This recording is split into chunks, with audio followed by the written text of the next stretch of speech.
রাজধানীর বিভিন্ন থানার মামলায় সাবেক মন্ত্রী এমপি সহ 7 জনকে ঢাকার চিফ মেট্রোপলিটন ম্যাজিস্ট্রেট আদালতে হাজির করা হয়েছে।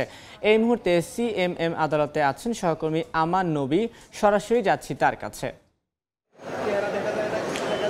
পুলিশ হেডকোয়ার্টার্সে সংযুক্ত ছিলেন যে পুলিশের একজন ডিসি, তার নাম তানভীর সালেহিন ইমন, যিনি পরবর্তীতে শারদাতে পুলিশ সুপার হিসেবে পদায়ন ছিলেন। সেই পুলিশ সুপারকে কিন্তু আজ আদালতে আনা হয়েছে। পাশাপাশি আনা হয়েছে প্রায় 8 জন আসামিকে। তাদের প্রত্যেকের রিমান্ড এবং শুনানি চলছে।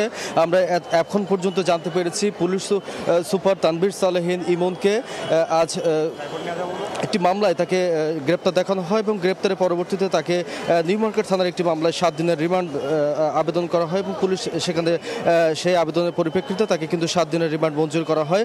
পাশাপাশি কলাবাগান থানার ছাত্রলীগের সাবেক নেত্রী বেনজির হোসেন নিশিকে 7 দিনের রিমান্ড চাওয়া হয়েছিল, সেখান থেকে 5 দিনের রিমান্ড মঞ্জুর করা হয়েছে।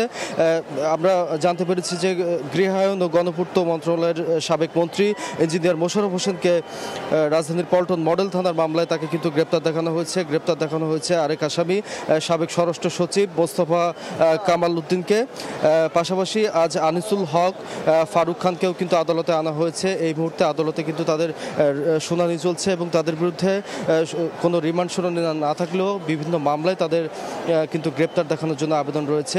পাশাপাশি আজ প্রায় 16 জন আসামিকে কিন্তু আদালতে আনার কথা রয়েছে। তাদের মধ্যে দীপঙ্কর তালুকদার রয়েছেন, তাদের মধ্যে রয়েছেন রাশিদ খান বেনন, হাসানুল হক কিনু, মনোয়ার ইসলাম চৌধুরী রবিন এবং যুবলীগ নেতা যিনি কাফরুল থানার 6টি মামলায় গ্রেপ্তারের জন্য তার আজ এই আদালতে আনার কথা রয়েছে। তাকেও কিন্তু তার নাম মোহাম্মদ আলী।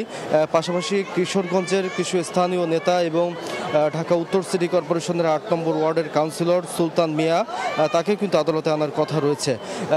এই মুহূর্তে সকাল থেকে যদি আমরা সকালে চিত্রটি বলতে চাই, আদালতে কিন্তু সকাল থেকে অনেক আসামি আনার কথা রয়েছিল এবং 16 জন আসামি আনার যে গুঞ্জনটি রয়েছিল সেটি সর্বশেষ 8 জনে গিয়ে ঠেকেছে এখন পর্যন্ত এবং বাকি আসামিদের কিন্তু আদালতে আনা হবে এমনটাই কথা রয়েছে। এবং আজ আদালতে কিন্তু শুনানি চলছে এবং শুনানিতে শুরুতেই ছাত্রলীগ নেত্রীকে আলোচিত একটি সন্ত্রাস বিরোধী মামলা, যেটি কলাবাগান থানায় দায়ের করা, সেই মামলাটিতে কিন্তু বেনজির হোসেন নিশিকে 5 দিনের রিমান্ড মঞ্জুর করা হয়েছে এবং উত্তরা পশ্চিম থানার মামলায় সাবেক আইনমন্ত্রী আনিসুল হককে 5 দিনের রিমান্ড মঞ্জুর করা হয়েছে। পাশাপাশি বাকি যে সমস্ত আসামি রয়েছেন তাদেরকে কিন্তু অল্প সময়ের মধ্যেই কিন্তু আদালতে আনা হবে। যেমনটা বলছিলাম, আজ সকাল থেকেই 16 জন আসামিকে আদালতে আনার একটি গুঞ্জন রয়েছিল এবং সকাল থেকেই সেই প্রস্তুতি কিন্তু আমরা আদালত পাড়ায় দেখতে পেয়েছি। পরবর্তীতে 8 জন আসামিকে এ পর্যন্ত আদালতে আনা হয়েছে এবং তাদের মধ্যে বেশ কয়েকজনকে বিভিন্ন মেয়াদের রিমান্ড দেওয়া হয়েছে এবং বাকি আসামিদের বিভিন্ন মামলায় তাদেরকে কিন্তু গ্রেপ্তার দেখানো হয়েছে। এই ছিল ঢাকার সিএমএম আদালত থেকে আমার কাছে সব শেষ।